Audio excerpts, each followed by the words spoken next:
All right, how you doing, guys? This is Brad Stinson with the Team Brad Stinson podcast, and it is my honor to bring on, yes, I said honor, bring on Air Force veteran Ben Williams, Realtor with Coldwell Banker in Traverse City. How you doing, Ben?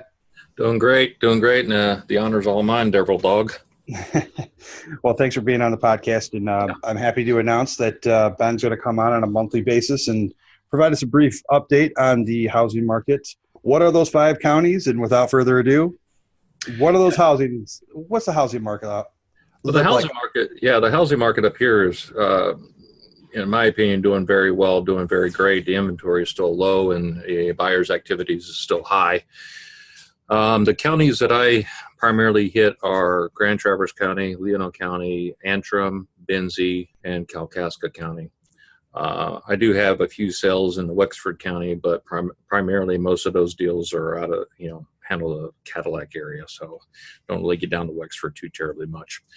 And the housing sales and everything up here have been, I would say, very steady, very consistent over the last couple of years. Nothing really significant has changed. There hasn't been a huge jump as far as downward trends or anything like that. I would say over the last 3 months, there's been about, on average, 343 sales per month. And the average days on market for the homes that are prior to them being sold is about 99 days.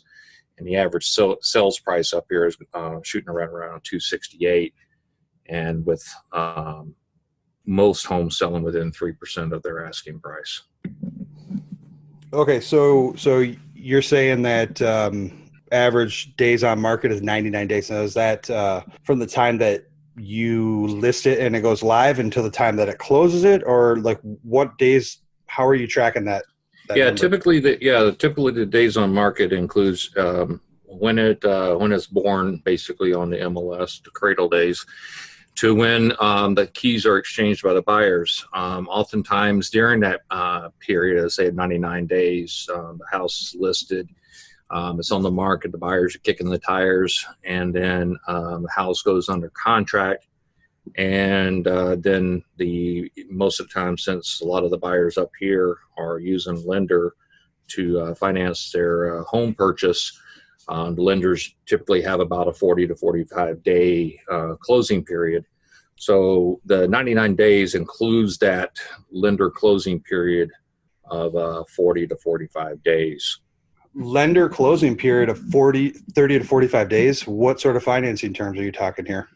Well, right now, most of the financing is, believe it or not, is either through MISTA or FHA. The VA. Whoa! So you're telling me that of an FHA deal, those golden childs that all the realtors love, are taking up to 45 days to close? Correct. That is correct. Did you know that the national average turn time for a VA home loan of 2017, so application to close, 26 days? Yeah, exactly right. And I think it's a number that's really kind of flying under the radar by a lot of lenders, including the ones up here in Michigan and nationwide. That's including the big lenders that specialize in VA mortgages. A lot of times they sell the bill of They're national, and it's not so United. Yeah, not so United and not so rocket science-y. Exactly right. That's a really good term there. But, that's the thing. And last year and each year the average, I would say there's been about 8 homes each month that have been that the buyers have used their VA loans in comparison to the 340 something sales each month. I think a lot of it has to do with the fact that, if you look at all of this, if you tie it all in, as you just stated, the 99 days in which a property is on the MLS to the time that it closes, for the most part, and you just covered it, 8 VA home loans per month. I think a lot of it has to do with the fact that the way that the property is listed in MLS, most of the time, from what I've seen, there has not been VA financing terms accepted on the property, which if you talk to other agents, they're like, oh yeah, they just know. Well, rule number one with dealing with veterans is A, never ever assume that we know our benefits, because we don't. And B, a lot of it, a big portion of it, if not all of it, has to do with the dreaded VA appraisal, right? I don't know any different, because I've learned from day one that the VA appraisal is A-okay, but there's been people throughout history of time that have been burnt by the VA. Now, I said it in my last podcast, and I'm going to say it again. So podcast number 7, I believe.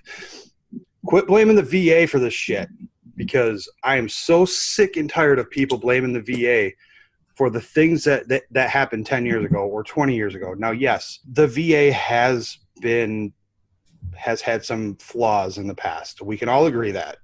You know, I'm not going to stand up here and tell you that in 2002, the VA was the most fantastic loan program known to mankind, because it wasn't. There was a lot of issues with it. However, the VA has identified those issues, and they've also corrected those issues. That's the big thing. I mean, we all have messed up in life. There's been things that we've all messed up on. We've learned from it, and it's made us a better person. And that's what's going on with the VA right now. But it's not going to get any better, or it's not going to get any, it's not going to mature at all if we keep blaming the VA from 2000. Stop it. Educate yourself, properly educate yourself, because the VA appraisal process, the one that everybody's so scared of, VA appraisal, it's no different than FHA or conventional. In fact, you have 2 ways in which you can get your value back in the event the value comes in low. So I'm tired of hearing that shit. I don't know about you, but I'm just so sick of people blaming the VA because they refuse to take an extra 5 minutes to educate themselves. Don't you think we freaking earn it? Our veterans have earned it. I know my brothers have. Your brothers have. It's bullshit. It needs to stop. No, I couldn't agree with you more. And I can't tell you how many questions I field probably on a weekly basis whenever I'm talking to other realtors, or whenever I submit a VA loan to a seller's agent. And the first thing they ask me is, how's that VA appraisal going to work? They're automatically thinking it's going to be, probably one of the most excruciating things since the lobotomy is concerned, and they get really on guard with it. And I think it's indicative too to the buyer or the realtor's lack of knowledge when it comes to the VA, and when they list a property. When they see a home and they got to check off one of the boxes as far as, will this house qualify for a VA, they tend to either ignore it or not even check the box. So that way it can be, VA buyers can be notified of it, because they don't know what they don't know. They know about FHA, but they don't know anything about the VA. So they operate inside of that. It blows my mind, because the national average application to close for the VA home loan is 26 days. The appraisal process is no different between any other financing tool on the market. Mm-hmm. So there goes 2 of your excuses. Right. The third one, so in fact, the VA appraisal, there's mandated guidelines and restrictions in which the appraiser has to be out to the property, complete the appraisal, and upload the appraisal within a specific amount of time. And if they do not, they get reported to the VA, and therefore they are no longer allowed to do appraisals in the VA appraisal. Correct. They're no longer considered a VA approved appraiser. Right. Which that's a huge honor for appraisers, because they've earned it. They get paid more, they get paid quicker. There's a whole bunch of other advantages to it. However, the one that everybody always blames the VA for, and this is a very common one that I deal with all the time, is because they're not putting any money down, they have no skin in the game. This is a weak offer, because they're they're financing 100%. Therefore, no skin in the game. So this offer is just going to fall apart. Oh yeah. Well, can I ask you a question there, Mr. Realtor?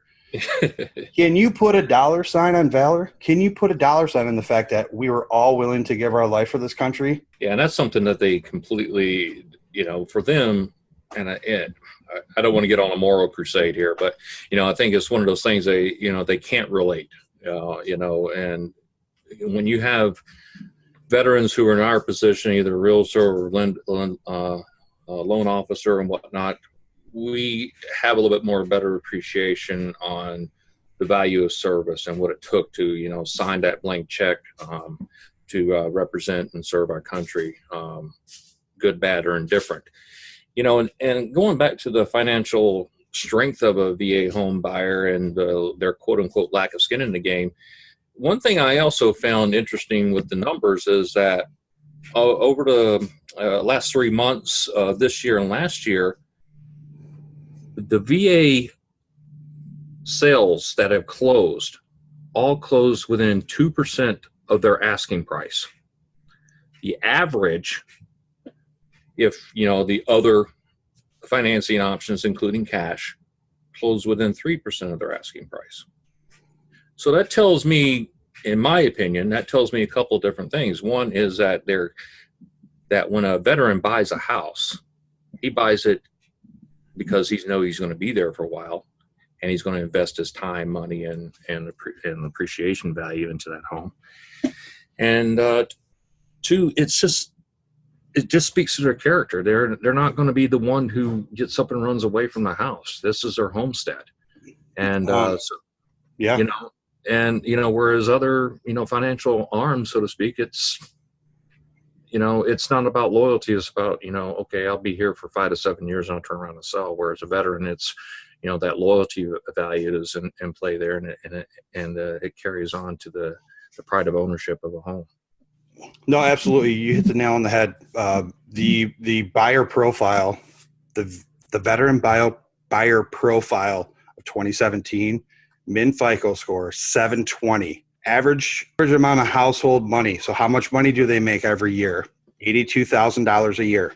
Average loan amount $259 versus FHA buyer of 2017, average score 680. How much money they make per household per year?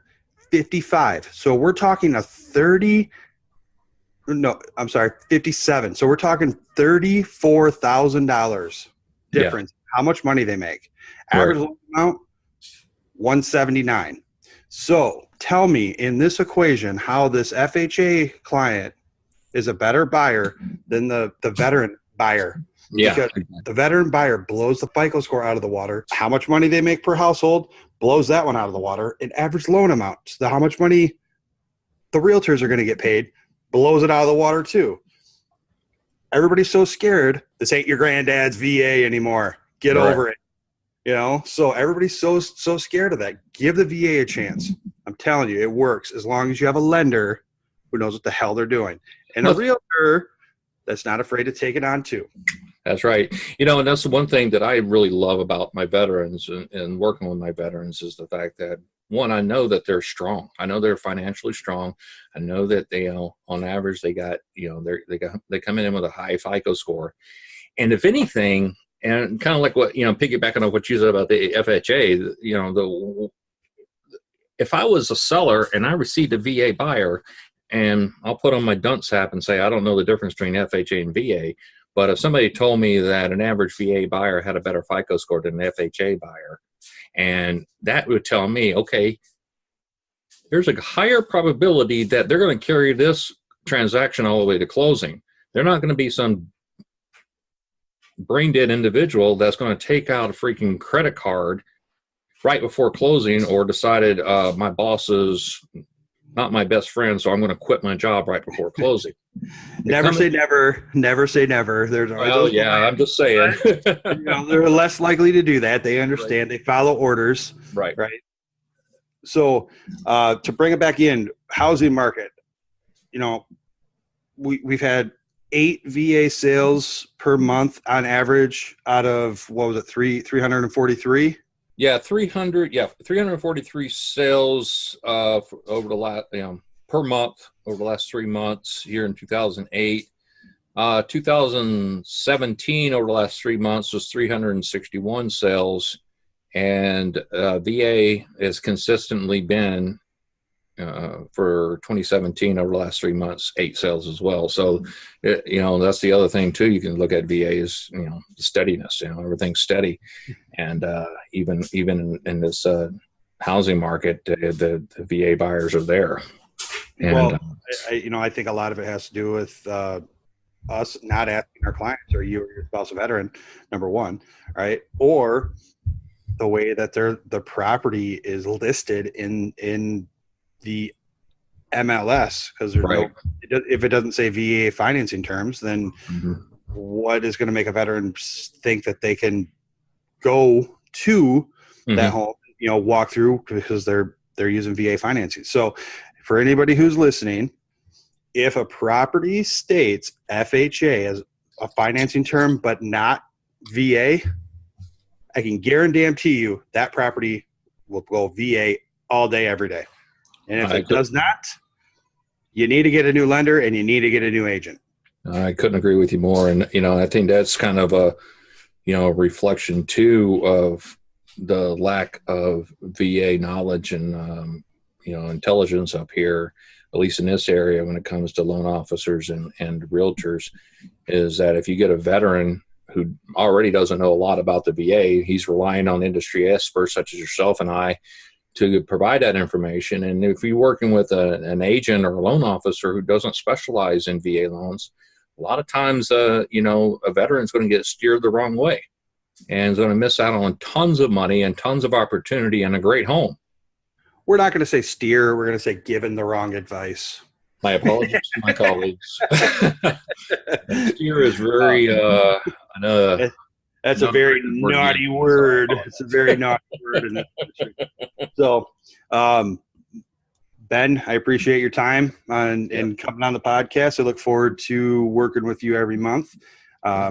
Giving a brief overview of up north, the beautiful country of up north, which, by the way, what is it? I think October 12th is supposed to be peak color season, right? So color season. And if I can get you up here on October 19th for the quarterly VA seminar, I think you're going to have an opportunity to see those peak colors. Oh, I already committed to that. So I will be there. What is this VA seminar you're talking about? Well, basically, each quarter I'm putting on a VA homebuyer quarterly seminar, and what that does is that brings industry leaders are involved with the VA home closing process, loan officer, realtor, myself, home inspector, appraiser, and a title officer. And the purpose of this is to educate the buyers, let them know what each individual's roles and responsibilities are.